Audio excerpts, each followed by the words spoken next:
Hej, velkommen til Frirummet, den spirituelle kaffeklub. Jeg er Ditte Lys Belladonna, og jeg er clairvoyant og medie.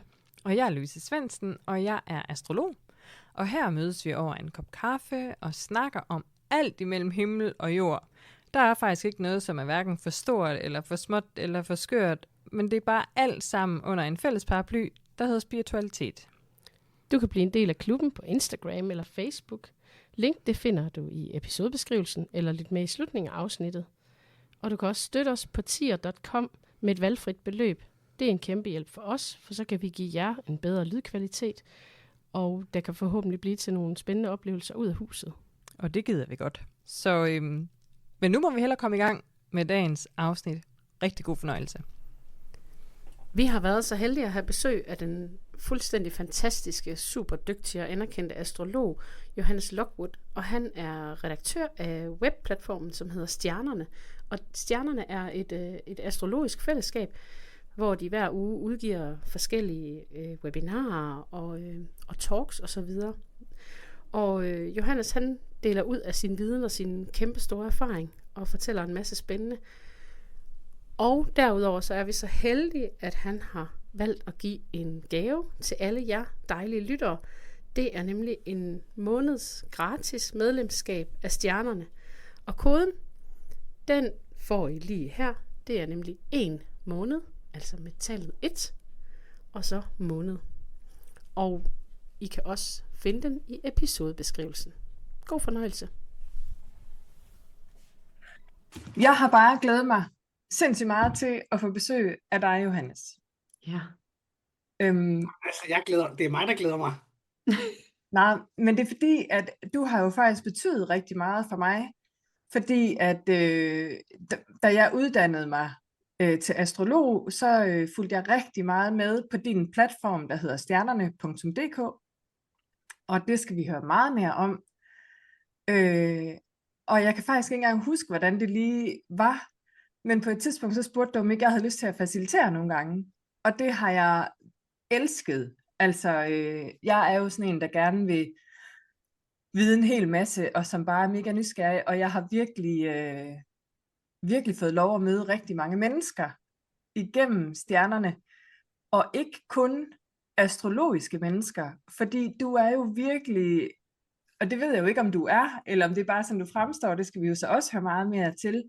Men du virker utrolig rummelig og utrolig åben over for alt muligt, der kunne være spændende. Og det vil sige, at når man er medlem af Stjernerne, og det kan alle mennesker jo i virkeligheden være, så er der webinarer cirka hver uge, ikke? Det er rigtigt, jo. Og det kan faktisk være om alt muligt mellem himmel og jord. Det er rigtigt. Jeg forsøger at gøre det meget bredt, så man kan sige, der er selvfølgelig den her astrologiske grundstruktur eller grundsubstans, men vi har også haft håndlæsere og ansigtslæsere og folk, der talt med ånder og spøgelser, og men vi har haft så mange spændende mennesker inde, og det er jo der, hvor det bliver rigtig spændende. Det er jo det der med, at vi jo grundlæggende snakker om det samme alle sammen, ikke? Altså, så har vi bare forskellige værktøjer. Ja. Så det er rigtig spændende at lave de her krydsfelter eller kaffestuer, eller hvor forskellige spirituelle faggrene mødes og snakker. Altså, for det kommer der sindssygt meget ud af. Altså, det gør der virkelig. Vi kan virkelig lære meget af hinanden. Der taler jeg for os begge to. Vi er så enige, fordi det er jo også det, vi vil med det her. Ja. Og så er det her jo også sådan jeg er egentlig meget interesseret i at finde ud af, du er jo først og fremmest astrolog, er det ikke rigtigt? Jo, det vil man nok sige, jo. Ja. Men hvor kommer den interesse fra? Fordi det har vi aldrig snakket om, og jeg har faktisk aldrig nogensinde set dit horoskop. Nej, okay.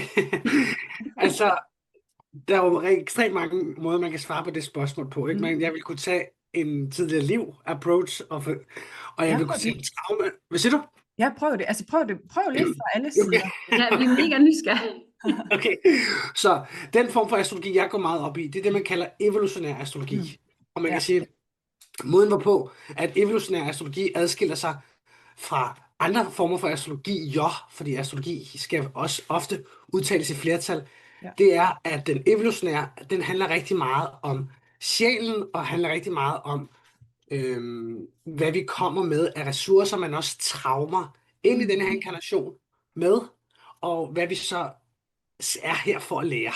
Ja. Og når jeg igennem den evolutionære astrologiske linse kigger på mit eget chart, mit eget horoskop, så ser jeg et menneske, som er på mange måder født ind i, altså kommer fra tidligere inkarnationer, der er født ind i, hvad skal man sige, angst og overlevelse og frygt og paranoia, og at ting ikke var nemme. Og det vil sige, når ting ikke er nemme, så får man jo lyst til at beskytte sig selv. Og måden, hvorpå man blandt andet kan beskytte sig selv, det er ved at finde nogle værktøjer, som kan decifrere energier, sensitivitet, intentioner, etc., etc., etc. Så en af de grunde til, at jeg i meget tidlig alder, jeg var måske 13 eller 14, begyndte at synes, at astrologi var spændende, det var, at jeg tror, hvis vi nu i hvert fald påtager os det her tidligere liv-perspektiv, så tror jeg, der var noget inde i min sjæl, som gerne ville have en form for beskyttelse eller sikkerhed, for at der ikke var dumme eller onde ting, der skulle ske over for mig. Så jeg følte simpelthen, at der var, altså astrologi for mig meget tidligt, var en måde at tilgå andre menneskers intentioner, eller hvem de var. Altså, fordi hvis man kan gennemskue sociale situationer, hvis man kan gennemskue andre folk, jamen så er man i hvert fald fra et perspektiv en lille smule mere sikker. Ja. Så min interesse for astrologien kommer også fra et sjælsmæssigt sted af usikkerhed, og et, hvad skal man sige, et forsøg på at gøre mig mere sikker i verden. Så kan man sige, synes jeg, at stort set alt metafysik er spændende. Er jeg meget luft i min energi, så jeg i virkeligheden bare har lyst til at rage al viden til mig? Ja, også det. Så det er en myriade af subtile præferencer, der gør, at det nu engang er astrologien, jeg har valgt. Synes jeg, at astrologien er pissegod til at opløse traumer meget hurtigt, stille meget skarpt ind på, hvad er grunden til, at vi er her, hvad er grunden til, at vi gør det, som vi gør. Ja, det synes jeg også er et fuldstændig eminent værktøj til at undersøge den menneskelige psyke. Også det. Så det sagt, kunne det lige så godt have været human design, kunne det lige så godt have været clairvoyance, kunne det lige så godt have været alt muligt andet. Ja, det er helt overbevist om, det kunne. Altså, nu blev det så bare lige... Men hvorfor så astrologien, Johannes? Var det bare det, der blev præsenteret for dig, eller? Ja, altså, det tror jeg i virkeligheden, det var. Altså, jeg har jo været i den heldige situation, at jeg har haft en mor, som var meget spirituelt interesseret. Der er mange mennesker, som beskæftiger sig med spiritualitet, som ikke er så heldige, og som ligesom skal gøre et oprør med deres familie. Altså, det havde jeg ikke behov for, fordi min mor var sådan, hey, jeg elsker astrologi, og jeg elsker clairvoyance, og jeg elsker alle mulige ting. Så jeg havde ikke den modstand, jeg skulle bryde fri for. Så allerede i en meget tidlig alder, hjemme hos os, så var terminologien og narrativerne var meget spirituelt. Altså, vi talte om tidligere liv og alle mulige ting hele tiden. Så det har nok været derfor, det blev astrologi. Og så kan man sige, at astrologien er også, en ting er, at astrologien er et intuitivt system, men det er jo også et system med stort S. Altså, det kræver, at man også kan tænke analytisk, næsten matematisk til tider. Så jeg synes, det er ret spændende, at astrologien for at virkelig at kunne gøre ting godt, så skal man bruge både venstre og højre hjernehalvdel. Det er spændende. Ja, man skal dygtiggøre sig, ikke? Altså, Jo, det er det. Fordi det er jo, altså, jeg tænker bare, jeg synes, det er sindssygt spændende, det du siger der, fordi jeg var jo lige inde og læse kort på din hjemmeside, det har jeg faktisk heller ikke været. Altså, jeg er jo bare væltet ned på den her jord, og så går jeg rundt i min egen lille suppedags. Altså, men det du faktisk også tilbyder til dine klienter, og som jeg kan se, du har rigtig meget succes med, altså der, hvor du også er dygtig, det er jo netop der, hvor du selv har været udfordret. Altså det er jo netop det her med at komme ind og finde de her, altså først skal man jo lokalisere et traume, for overhovedet at kunne komme i kontakt med det, tænker jeg. Og det er jo egentlig den indgangsvinkel, du selv har haft, fordi du har været, det lyder det i hvert fald som, altså et ret sårbart barn, ungt menneske, og dermed måske også været enormt åben. Og så synes jeg bare, det er så sejt det her med at finde et system, som gør, at man så kan, situationstegn, holde ud at være i verden i virkeligheden. Så det er jo, det er jo så spændende. Det er jo der, hvor astrologien virkelig kan noget, fordi du gør det netop på din måde, hvor jeg har jo en helt anden tilgang til det. Så som du selv siger, astrologi, altså der er lige så mange typer astrologi, som der er astrologer, tænker jeg. Ja, der er i hvert fald, hvis man i hvert fald skal karikere og prøve at simplificere typerne af astrologier, så kan man i hvert fald sige, at der er nogen, der starter i lyset, og måske på et andet tidspunkt bevæger sig hen i mørket, og så er der nogle andre, der starter i mørket, og på et andet tidspunkt måske bevæger sig hen i lyset. Ja. Og jeg har altid været mere fascineret af mørket. Og hvor man kan sige, måske er der nogle af de andre astrologier, som fokuserer meget på at være meget safe space-agtige og meget positivt anerkendende.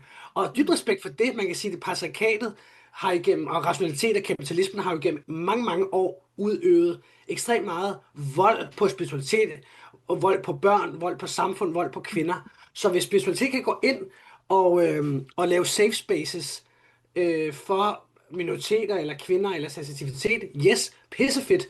Det er bare ikke mit udgangspunkt. Mit udgangspunkt, det er at at gå lidt mere voldsomt til værks, om man vil. Altså at gå ind og virkelig påpege et traume, og så sige, okay, ved at belyse det, så mærker vi smerten, og så går vi derind, og så bliver vi der, indtil det måske lige så langsomt opløses. Hvor at der vil være andre astrologier, som fokuserer mere på det her meget positivt anerkendende aspekt. Virkelig, at man mærker ind i, hvor et fantastisk menneske man er, og man efter måske en astrologisk session har sådan, wow, der var en astrolog her, der fortalte mig, hvor fantastisk jeg var.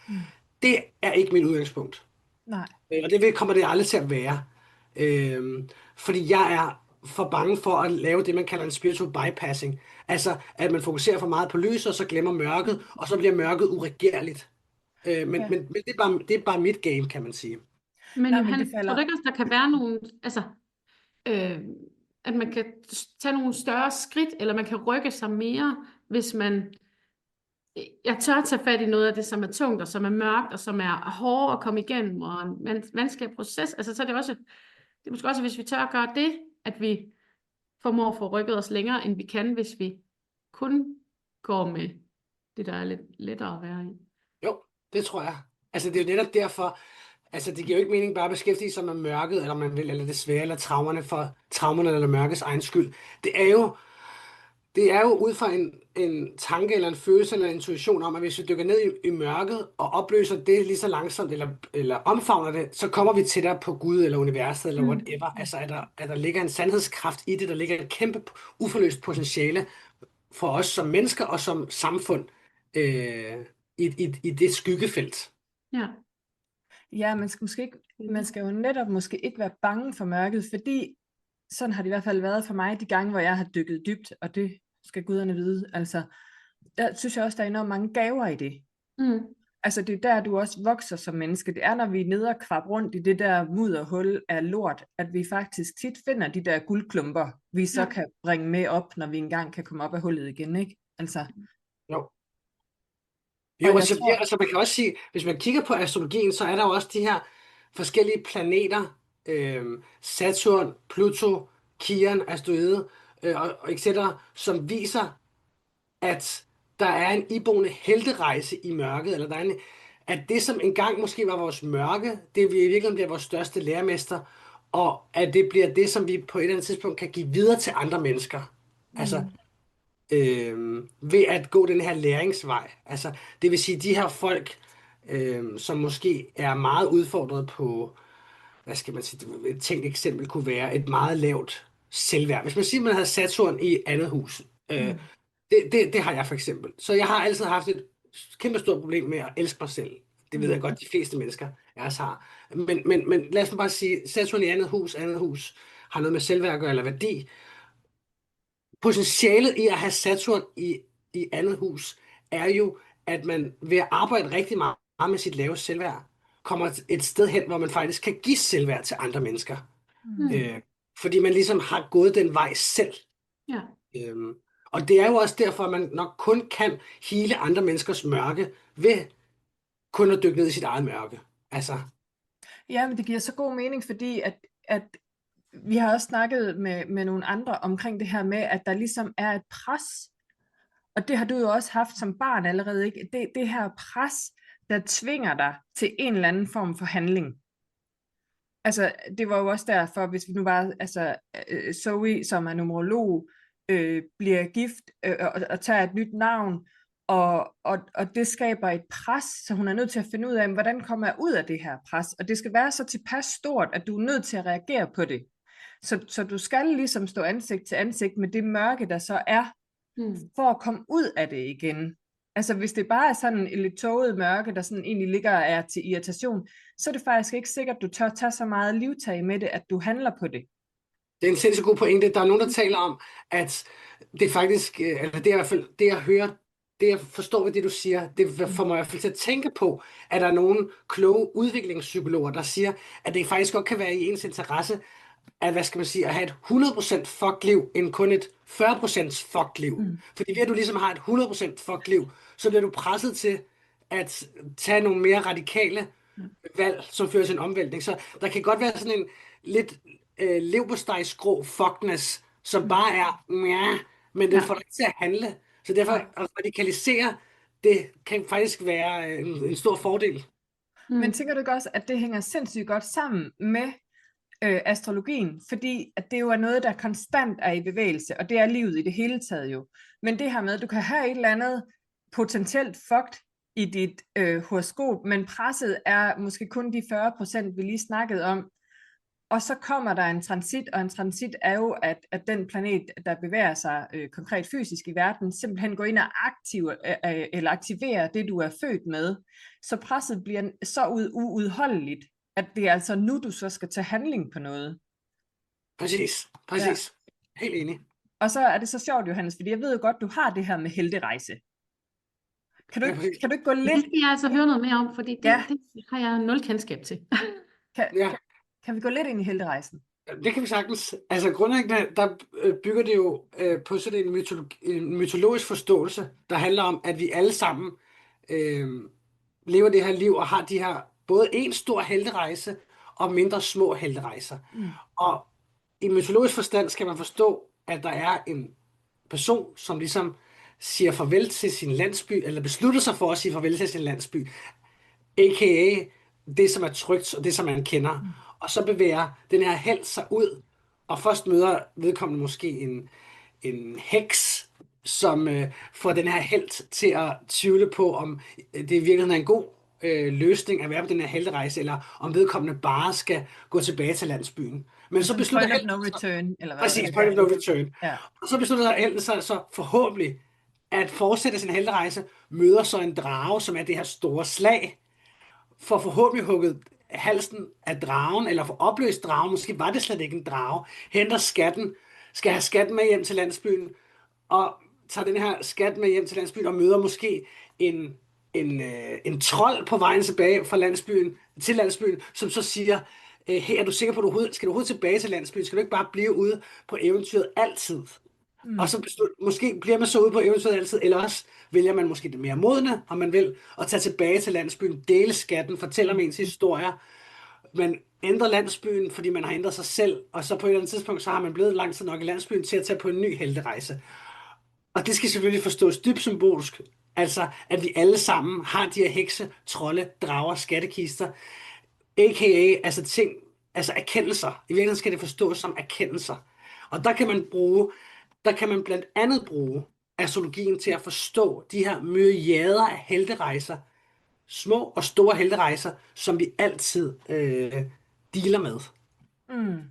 Ja, så, og hvordan er det så, du gør det rent astrologisk? Fordi jeg forstår jo godt, at der er, altså jeg tænker, det er det her med at tage energien på sig, når den præsenterer sig, i stedet for at gemme sig under dynen. Altså du ved, der er jo nogen, hvis så kan man gå ind og se, at nu fucker Pluto, og Pluto er jo sådan lidt en tung fætter at danse med, selvom der også er gaver i den, det har vi også lige i talesæt, kan man sige.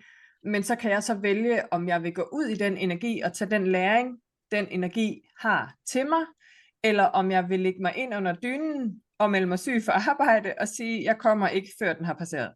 Jeg venter til det over. Ja, præcis. Altså, der er mange måder, man kan arbejde med helterejsen ved astrologi, men en måde, man kan gøre det på. Lad os nu tage Saturn som eksempel.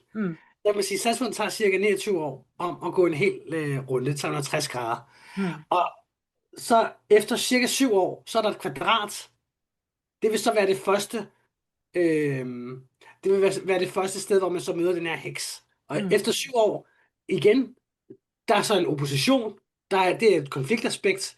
Det er så måske der, man møder dragen. Altså, det der er lige nu, i dag. Jeg har Saturn opposition sig selv i dag. Altså, det er lige nu. Okay, wow, yes, helt sikkert. Og så kan man sige, så kommer der et nyt kvadrat 7 år efter, og så vender helten hjem 7 år efter, og så er der gået de her cirka 28-29 år. Og så har man jo så den her, det man kalder Saturn Return. Men i virkeligheden kan man lave den her helterejse med alle planeterne, både i forhold til sig selv, men også alle planeterne i forhold til alle planeter. Altså man kunne også sagtens lave den her Saturn-rejse i forbindelse med Venus for eksempel. Altså når Venus, fordi ja, når Saturn laver en konjunktion med ens fødsels-Venus, så starter der også en helterejse omkring, hvordan man interagerer med selvværd og kærlighed og æstetik og relationer. Så alle planeter i relation til sig selv, og alle planeter i relation til alle planeter, har de her indbyggede helterejser. Ja, og nu forklarer jeg lige til dem, der ikke er astrologer, Johannes, fordi at når du siger, at Saturn går i konjunktion med Venus, så betyder det, at de faktisk står oven i hinanden. Så de har det samme punkt i den cirkel, vi kalder horoskopet, og så går Saturn jo derfra også igen de her 30 år, inden den når det punkt igen. Præcis. Ja. Præcis. Men det er faktisk en spændende måde at se det på, synes jeg. Fordi vi har jo de her... altså jeg har mere lyst til at kalde dem vækstplaneter, end jeg har lyst til at kalde dem konfliktplaneter i virkeligheden. Men det er jo også fordi, jeg har nået en alder efterhånden, hvor jeg godt ved, at livet nogle gange deler lussinger ud, men også at jeg får noget ud af det på den anden side.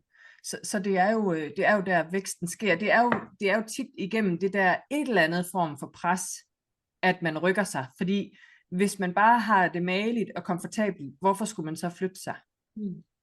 Præcis. Ja, det synes jeg er sindssygt spændende. Men hvad er det så? Nu sagde du jo lige i starten, at det kunne have været hvad som helst, men så blev det lige astrologien. Ja, den er jeg også nysgerrig på. Ja, der blev... Jamen det her med sådan, fordi det lyder som, du lyder for det første, som om du voksede op i et ret spirituelt hjem, hvilket jo er helt fantastisk, fordi hold fast, jeg synes, vi tit støder på nogen, der bare har sagt, der var ikke plads til den, jeg egentlig kommer var.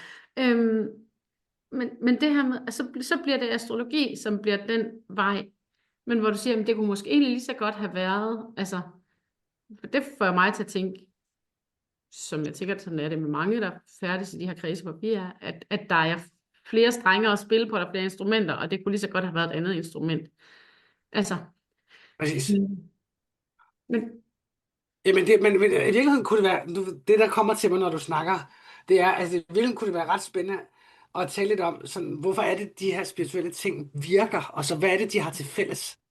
Altså, fordi, at det, når jeg tænker, at det lige så godt kunne have været astrologi, eller det kunne have været noget andet, så er det fordi, at jeg på mine senere dage har forstået, eller ikke forstået, fordi det har jeg ikke, det tror jeg ikke, der er nogen, der har, men jeg har i hvert fald fået en klar fornemmelse af, hvad det er, som gør, at astrologi og andre ting er effektiv i forklaringen af energier og menneskelige kunden og sådan nogle ting.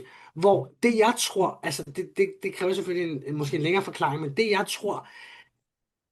jeg tror i virkeligheden ikke, der er særlig stor forskel på, eller jeg tror faktisk, der er 0% forskel på astrologi, tarot, at læse teblade, at kigge på skyer. Altså alle de der ting er fuldstændig lige valide. 100% lige valide. Der er ikke et... Og der er heller, det er det samme også inden for astrologien, er der så mange konflikter med at sige sådan, og så er det ene hussystem, eller det altså vestlige, og så er der 13. stjernetegn. 100% totalt ligegyldige samtaler fra et perspektiv. Fordi det, jeg tror på i øjeblikket, er at alle de her ting, lige fra telæsning, til skylæsning, til tarot, til astrologi, til alle de forskellige astrologier, der er, alle sammen ikke er andet end værktøjer til på en eller anden måde at få adgang til et eller andet, hvad skal man sige, kvantefelt, eller bagvedliggende energifelt. Og det gør man også som clairvoyant. Altså, så kan man sige, så er der nogen, det er jo også et kvantefelt, eller mangel på bedre, som man får adgang til som clairvoyant, vil jeg mene. Ja. Så har jeg, og Louise måske også, altså, jeg ved ikke, om du opfatter dig også lidt som clairvoyant, ikke Louise? Right? Eller, Jamen, Det prøver jeg i hvert fald jævnligt at forklare hende, at hun er. Pointen er i hvert fald bare, at grundlæggende er det samme. Enten har man ligesom brug for en fjer som Dumbo til at flyve, eller også har man ikke brug for en fjer som Dumbo til at flyve.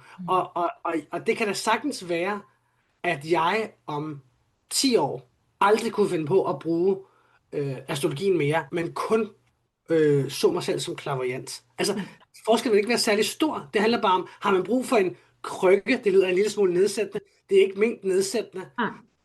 Og lige nu, der er den her krykke meget effektiv for mig. Men på det tidspunkt smider jeg den måske. Så kan jeg bare lukke øjnene og kigge på nogle skyer og fortælle præcis det samme om de her mennesker. Altså, det er i hvert fald det, jeg tror på. Ja. Så i bund og grund læser vi den samme bog. Vi har bare forskellige sprog, vi læser den. Præcis. Ja. Men det er så sjovt, fordi jeg kan bare genkende, altså jeg har sagt til Ditte Lys nærmest præcis det, du siger der. Fordi jeg har det også sådan lidt, jeg har brug for forberedelsen ved at sidde med horoskopet, og for mig har det jo været et forståelsesgrundlag. Altså for mig er horoskopet jo en måde at forstå mine medmennesker på, og sige, men så kan jeg måske bedre acceptere, at du er sådan, for jeg kan jo se, det er ikke et valg, du træffer, det er det, du kommer med, altså. Og for mig er det også det der, det har vi også snakket om, at nogle gange kan jeg sidde med et horoskop og have en læsning, og hvis folk de spurgte mig ind på et tidspunkt, så flyder læsningen af sig selv, og hvis folk så ville spørge ind og sige, Louise, hvor står det i mit horoskop, så ville jeg ikke kunne svare dem. Præcis. Og det er jo egentlig også det, jeg hører, du siger, Johannes, altså at så når du sidder, har du også den oplevelse nogle gange, at når du sidder over for en klient, og du sidder med vedkommendes horoskop, og du har selvfølgelig forberedt dig, du har nok også skrevet noget ned og sådan noget, og så lige pludselig, så flyder samtalen på en anden måde. Totalt, selvfølgelig. Og ved du hvad, jeg har endda historier, det er så godt nok ikke fra min egen praksis, men det er fra en astrolog, som jeg respekterer dybt, og som er kendt i Danmark, og som er vildt god til sit fag. Altså, hvor at på et tidspunkt, så var han simpelthen kommet til at indtaste et fødselstidspunkt, der var 2 måneder for skudt. Og så havde han den her klientsamtale, og så ringede klienten og var sådan, det er det vildeste, jeg nogensinde har prøvet, og du ramte bare rigtigt på alle punkter.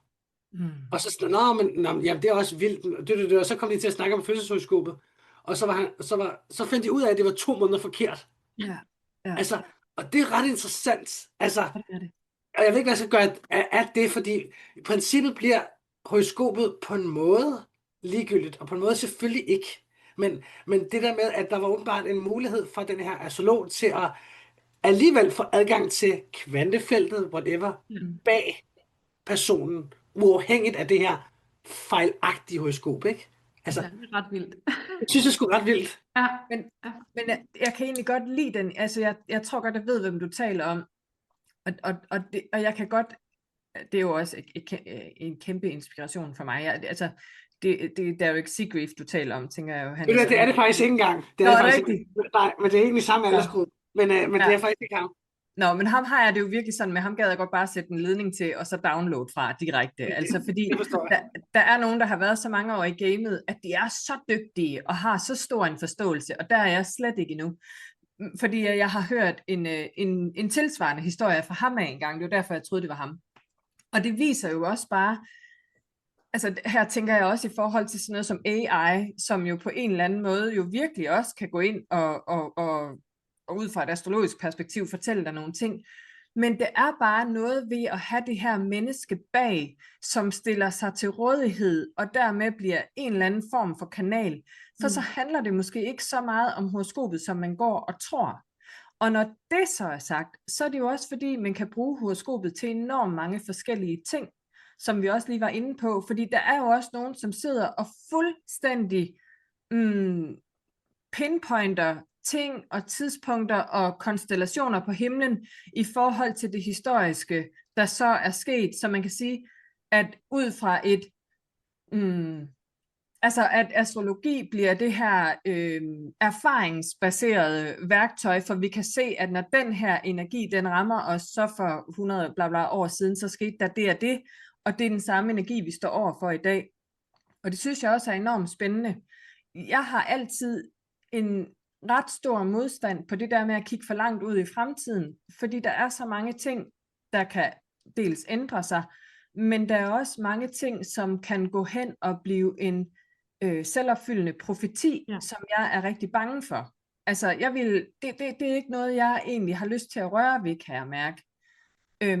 Og man kan tage så grueligt fejl, fordi energien har jo både en øvre og en nedre frekvens. Og hvordan finder du ud af, hvilken frekvens den lige rammer på det tidspunkt? Det synes jeg er enormt svært at skulle formidle. Så jeg tror også, at jeg bruger det som sådan det gør jeg, et selvudviklingsværktøj i virkeligheden. Meget enig, ja. Og det synes jeg så til gengæld, det er rigtig, rigtig godt til. Og vil du ikke også mene, at hvis man lavede en kobling imellem en psykolog for eksempel, og astrologien, at du faktisk ville kunne virkelig få noget jet fuel på den motor? Jo, det tænker jeg. Jo, det tænker jeg. Og jeg tænker, at jo, fordi man kan sige, at psykologien beskæftiger sig jo ikke med mening for eksempel, og skæbne, eller sådan. Der er nogle store spørgsmål, som psykologien undlader, men som er enormt vigtige for den menneskelige psyke stadigvæk at forholde sig til. Altså, på den måde er psykologien jo et fantastisk værktøj, men det er jo stadig et værktøj, der opererer i en eller anden form for meget sådan vestlig, rationel sfære, og hvor at astrologien jo er per koncept også ret transcendental. Og mennesket er jo begge sider, ikke? Det er jo, mennesket har en rationel side, men også en meget irrationel side. Og der kan man sige, mennesket vil aldrig 100% føle sig set, ved kun at fokusere på den ene eller den anden del af menneskets identitet. Altså, så derfor tror jeg, at sammenkoblingen mellem psykologien og astrologien er rigtig god. Altså, lige så vel, altså, det er jo det samme som det der med, sådan, har mennesket brug for religion eller spiritualitet, eller sådan, og det har mennesket jo, fordi det er en dyb del af os, at stille store spørgsmål, og mærke, at verden er større end os selv. Men det er der bare rigtig mange af de her vestlige videnskaber, også psykologien, som ikke inkorporerer. Altså. Ja, i virkeligheden så taler det jo også ind til det her med, at vi er jo dualistiske væsener, fordi vi er jo, tror jeg på, og det er jo ikke, altså man skal jo tro på det, man har lyst til, så det er ikke for at proppe noget ned over hovedet på folk, men jeg mener helt bestemt, at vi er en sjæl, der låner en krop. Så vi er jo vi er jo to forskellige ting, for vi er en sjæl, som i min verden er evig, og så låner jeg den her krop, som jeg nu har, med den DNA, der følger med den, og med den slægtslinje, der følger med den, og så skal jeg finde ud af at være i verden. Og det i sig selv er jo dualistisk. Altså det består jo af to ting. Så det giver jo kun mening, at hvis man kunne lave et eller andet samarbejde, og der kan jeg også sådan helt tænke, nu går vi helt ud af boksen, for det er jo typisk mig, men at hvis man kunne ligesom forene den vestlige lægevidenskab med den gamle østlige, altså hvis man kan bringe tingene sammen, i stedet for at vi skal stille det så skarpt op over for hinanden. Og det, altså for mig, der er det også lidt det, astrologien kan i virkeligheden, fordi vi taler jo om, at du skal være intuitiv, og du skal læse de her symboler, men det er også noget konkret, fysisk, der sker på himlen. Klart. Det er det. så det er jo et eller andet, altså jeg synes egentlig, det forener det meget godt med den fysiske verden og den psykiske eller metafysiske verden, der også er på en eller anden måde. Ja, og det er det. Og så kan man så sige, så er der jo delelementer af den fysiske virkelighedsforståelse i astrologien, som ikke giver så meget mening, fordi at astrologien jo stadigvæk tager udgangspunkt i, at alt drejer rundt om jorden, ikke? Jo. Altså alle planeterne drejer rundt Ja, om jorden. og det gør det ikke Og rigtigt. det kan man sige, det gør det jo ikke. Nej. Så derfor, så igen, så skal man passe på med sådan, altså, man skal passe på, tror jeg, med at argumentere ud fra, at astrologien passer ud fra en fysisk forståelse. Altså, fordi det hjælper i hvert fald ikke astrologien noget, at bruge det argument, tror jeg. Nej. Altså, fordi jeg er helt sikker på, at astrologien passer. Men jeg tror, man skal bruge nogle andre argumenter. Altså man kan sige, at astrologien passer, men det er faktisk ind i det her, vi snakkede om før, det her kvantefelt, eller fælles ubevidste, eller jeg er lige ved at læse om Akasha-arkivet, det har jeg nu på det nogle gange, altså, og nu prøver jeg så at sætte mig lidt ind i det, og på en eller anden måde er det måske det, vi trækker på. Præcis. Altså nu ved jeg ikke nok om Akasha-arkivet, men så vidt jeg forstår Akasha-arkivet, kunne man også bytte Akasha-arkivet ud med et kvantefelt. Altså det er det samme på en eller anden måde, at vi taler ind i. Så det er på en eller anden måde det, vi alle sammen får adgang til i en eller anden form, når vi praktiserer en eller anden form for spirituelt værktøj. Ja. Jeg synes, det er mega spændende, Johannes, og jeg er faktisk virkelig glad for at høre dit take på det, for vi har jo aldrig haft den her samtale før. Og noget af det, jeg også rigtig godt kan lide ved dig, det er, når vi snakker sammen i telefonen en gang imellem, så kan du sådan sige, nå, Louise, hvad optager der astrologisk i dag? Og så kan jeg sådan tænke, det ved jeg ikke, men hvis jeg nu skulle kaste den over på dig, Johannes, hvad optager dig astrologisk i dag, eller spirituelt i dag? Hvad går du med? Jamen, det er et sindssygt godt spørgsmål, fordi at nu kan man sige, nu er det lige blevet 2026, og jeg har lavet en masse visionsarbejde op til nytår. Altså, hvad vil jeg gerne bruge 2026 på? Og en af de ting, jeg kommer til at bruge 2026 på, det er at lancere en blog, faktisk. En astrologisk blog. Eller faktisk så større end en astrologisk blog. Lad mig kalde det en spirituel blog i virkeligheden. Og jeg kommer til at kalde den 0 grader vædder. Og grunden til, at jeg kommer til at kalde den 0 grader vædder, det er, at det største astrologiske, der kommer til at ske i 2026, det er, at planeten Neptun og planeten Saturn mødes første gang ever nærmest i 0 grader vædder. Og det betyder på mange måder sådan et potentiale for nye begyndelser. Altså, så min blog der, den kommer til at handle om at starte nogle svære og dybe debatter inden for det astrologiske skråstreg, det spirituelle miljø. Fordi at jeg synes, at, og nu bliver det selvfølgelig en lille smule teknisk, men at mens Neptun har været i fiskene, som Neptun måske har været de sidste, det ved jeg ikke, det kan være, du kan huske det, Louisa. Jeg siger 130 år, ikke? Nej, jeg tror det er mindre. Jeg tror måske det er cirka 14 år. Men lad det nu ligge i hvert fald. Man kan i hvert fald bare sige, så længe at Neptun har været i fiskene, så har der sket en fuldstændig opblomstring af spiritualitet. Yoga, astrologi er blevet populært, human design, clairvoyance, altså kæmpe massiv opblomstring af spiritualitet. Men der er også sket det, at sådan alt går. Altså du kan tage et weekendkursus, og så kan du gå ud og have klienter. Og der er ikke nogen, der tør sige op og ned, eller venstre og højre. Sådan alt går. Altså og der føler jeg, at denne her 2026 0 grader vædderenergi kalder på, at vi begynder også at kunne tage en vertikal, om man vil, samtale omkring, hvad er op og ned i det spirituelle, hvad går og hvad går ikke.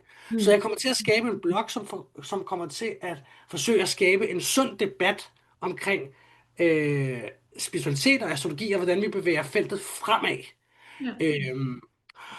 Så der beskæftiger jeg, så det der optager mig lige nu, det er, at jeg har sådan en liste, som nu er måske på 15 emner, som jeg kommer til at skrive om. Et af emnerne er at få en forståelse af, hvorfor astrologien virker, som jeg har været inde på med det her kvantefelt.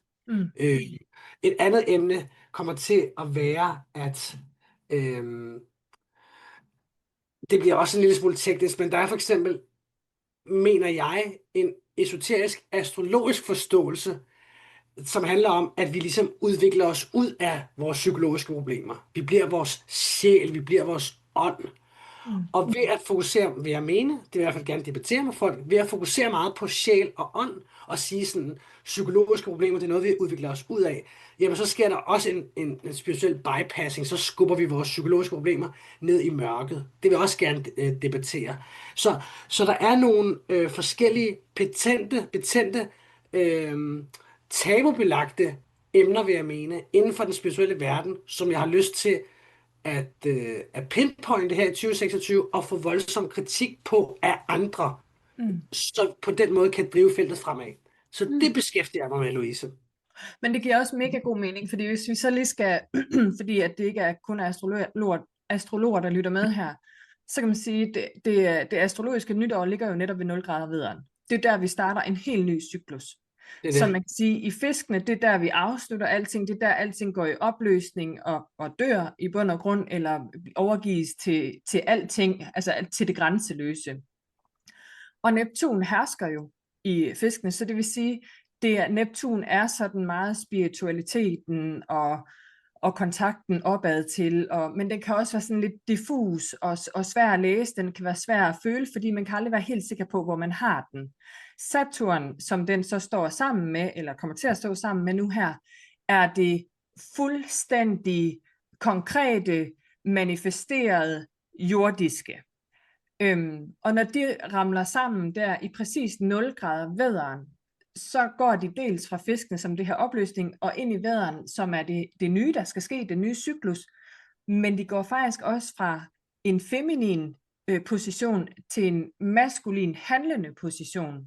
Så måske er vi også der, hvor der skal noget handling bag spiritualiteten, hvis det giver mening. Det giver sindssygt god mening, og det er det, jeg tror, at det er også derfor, jeg for eksempel jeg fik en sætning, som jeg synes er ret radikal. Jeg har ikke hørt nogen snakke om den før, men hvordan kan man, og det kan også lyde farligt, men nu ser jeg alligevel sætningen, hvordan kan man politisere det spirituelle? Okay? Så hvad betyder det for mig? Hvad betyder den sætning for mig? Det betyder, hvordan kan man sætte handling bag vores erkendelser? Ja. Så i øjeblikket, der ser jeg en spiritualitet, hvor vi mødes i vores hyggelige klubber online eller real life, og vi kan alle sammen blive enige om astrologi eller clairvoyance eller Akasha-arkiver. Men så tager vi på arbejde, eller vi tager ud til svigerfamilien, og så snakker vi sgu ikke mere om det. Nej. Så hvordan sørger vi for, at der sker en integritet imellem vores spiritualitet og vores handling, vores spiritualitet og den måde, vi begår os i verden på? Hvornår begynder vi at stemme spirituelt? Hvornår begynder vi at snakke til svigerforældrene spirituelt? Hvornår begynder vi at tage konsekvensen af spiritualitet, når vi lønforhandler, når vi snakker med en bistandsklient, whatever? Hvordan laver vi den her integration af vores spirituelle verdenssyn, som vi har fået oparbejdet i Neptun i fiskene, og hvordan putter vi den i praksis i forbindelse med Neptun ind i vædderen? Altså, hvordan tør vi gå forrest i det, i stedet for at vi bare lukker det inde blandt hjemmets 4 vægge? Men det er så sjovt. Kan du høre det, dit lys? Vi har lige haft snakken i forhold til det her med, at vi mere eller mindre går rundt og er skabsspirituelle. Ja. Det er jo også det, du i virkeligheden i tale sætter der, ikke? At det er sådan noget, vi gør lidt, når vi er i trygge rammer, og så går vi ud i vores rugbrødsarbejde, og så er vi måske en helt anden, i stedet for at det faktisk er en total del af os. Altså det er noget, vi faktisk godt tør stå ved. Det har vi lige talt rigtig meget om. Og så også det her med, og det jeg har lige interviewet en ret anerkendt clairvoyant medie også, hvor som jo virkelig står frem og ligesom er den han er, hvor man kan sige, der er også en tendens i dag til, at man faktisk, altså det jeg tror man skal, det er practice what you preach, ikke? Fordi det er så nemt at slå op på for eksempel Instagram, at du skal bare sådan og sådan og sådan, men har man egentlig selv sin daglige praksis? Sørger man egentlig selv for lige at sidde i meditation, eller energien, eller hvad man så kalder det. Sørger man lige for at grounde sig selv, centralisere sig selv, sørger man for at være den, man er, eller bliver det den her sådan ego-spiritualitet, hvor man, som egentlig kan være meget fordømmende, synes jeg. Altså, hvor du egentlig faktisk, altså du vil gerne prædike kærlighed, og du vil gerne prædike spiritualitet, men du formår det faktisk ikke i virkeligheden selv, fordi man har travlt med at stå på skuldrene af andre for selv at komme op, og at tingene kan have en tendens til, og det er virkelig et tema for mig, at blive en facade på grund af alle de her skide sociale medier, hvor vi skal ensrettes, og vi skal gøre tingene på en bestemt måde, og grunden til, at vi skal gøre den guddødende, det er for at få flere følgere. Det har ikke noget med at skabe hver vores individuelle vej, hver vores individuelle person, og elske, at vi er forskellige. Fordi det er jo det, vi skal være. Vi må jo ikke, altså, og jeg ved godt, jeg har garanteret sagt det før, men det er virkelig en kæphest for mig, at vi skal finde vores vej. Så min vej er ikke din vej, Johannes, men der er ting, du siger, som kan inspirere mig, og som jeg kan tage til mig, og som jeg kan filtrere ind i mit filter, og så sige, nå, men jeg kan faktisk bruge det her sådan her. Så mega fedt, at du laver den blog, og virkelig inviterer til diskussion. Ja. Præcis. Ikke for fælles, altså håber jeg ikke for at skulle skabe en fælles retning, men for lige at provokere lidt, og få folk til at tænke selvstændigt. Jeg tror, der er nogle rigtig vigtige debatter, som det er nødvendigt, der bliver taget, og det er rigtig rart, at der er nogen, der tør stå frem og sige, vi skal tage de her diskussioner, vi skal tage de her debatter, vi skal ture, og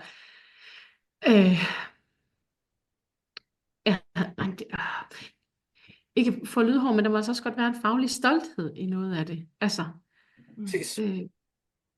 at ja, man må godt sige, jamen, det er måske faktisk ikke godt nok. Altså, fordi, altså, vi har jo en kæmpe indflydelse også, der hjælper andre, ikke, i en eller anden terapeutisk form. Så det er sørme nogle tunge ting, vi er inde og pille ved, og jeg tænker, der er du altså nødt til at have noget erfaring, eller uddannelse, eller hvad vi skal kalde det, at det ikke bare, altså, jamen jeg tror også, jeg har sagt det nogle gange til dig, Louise, i andre samtaler, ikke? Det der med, jamen, vi behøver ikke altid råbe kæmpe spirituel mening, fordi vi så en fjer på vores vej. Det kunne også være, der havde en fugl. Altså, ja. Så jeg glæder mig virkelig til at følge med, Johannes. Jeg synes, det lyder vildt spændende, og jeg synes, det er super relevant at få det ud i verden. Men det er jo også det, der sker, ikke? Fordi Saturn er jo også ansvarsplaneten, ikke? Og vi har jo et kæmpe ansvar. Det har vi jo alle tre i virkeligheden, fordi vi taler om spiritualitet. Og vi skal virkelig påtage os et ansvar i det, ikke? I at være etiske i det, vi formidler. Og over for de mennesker, vi formidler til, fordi, og netop sige, det er ikke sikkert, at det er mig, der kan hjælpe dig her. Det skal man også ture, ikke? Altså, i stedet for at sige, men selvfølgelig, jeg kan løse alting, eller så gør vi bare det, eller fordi der er jo rigtige skæbner derude, som vi har i vores hænder, så det kræver virkelig en kæmpe etisk ansvarlighed også. Så det giver måske meget god mening, at Saturn og Neptun, altså også ansvaret og spiritualiteten, går sammen i 0 grader vederen. Der er måske også noget der at pille ved. Totalt. Ja. Vi er jo nødt til at slutte nu, ved I godt. Ja. Det er jo skrækkeligt. Hold fast, har det været spændende, Johannes. Jeg synes, der er 1000 ting i hovedet, vi er overhovedet ikke færdige. Vi er nødt til at invitere dig ind igen. Ja, men det må I meget gerne. Jeg synes også, det er dejligt at snakke med jer. Altså, vi laver bare en part nummer 2. Det gør vi bare. Fantastisk. Ja, fedt. Det vil vi glæde os til. Selvfølgelig. Du skal på arbejde, Johannes. Foreløbig 1000 tak for, at du har ville være med. Det er vi virkelig glade til. Det er virkelig mig, der takker. Så vi følger med. Ja. Og så tænker jeg, at du sender mig lige links og sådan noget, så folk de kan komme til at følge med både på bloggen, og jeg lægger op på stjernerne. Og havde du noget med Lukas også, eller hvordan var det? Ikke mere. Nej, godt. Så stjernerne og den nye blog, det linker vi til. Tusind tak, Johannes. God arbejdslyst. Jo, tak. Hej. Hej. Det var dagens afsnit. Hvis I kunne lide det, I hørte, så giv os gerne et like. Og del også meget gerne med en ven eller en spirituel legekammerat, så vi kan få flere med i vores allesammens kaffeklub. gå ind og følg os på Instagram, fri_rummet, eller på Facebook, Frirummet, den spirituelle kaffeklub. Og har du lyst til at være med i et afsnit, eller har du ønsker og forslag til emner, vi skal tage op, eller gæster, som vi skal invitere på besøg, så send os en besked på de sociale medier, eller skriv en mail til os på frirummetpodcast@gmail.com. Tusind tak for i dag, Louise. Tusind tak for i dag, dit lys. Og tusind tak til jer, fordi I lyttede med. Hej. Hej.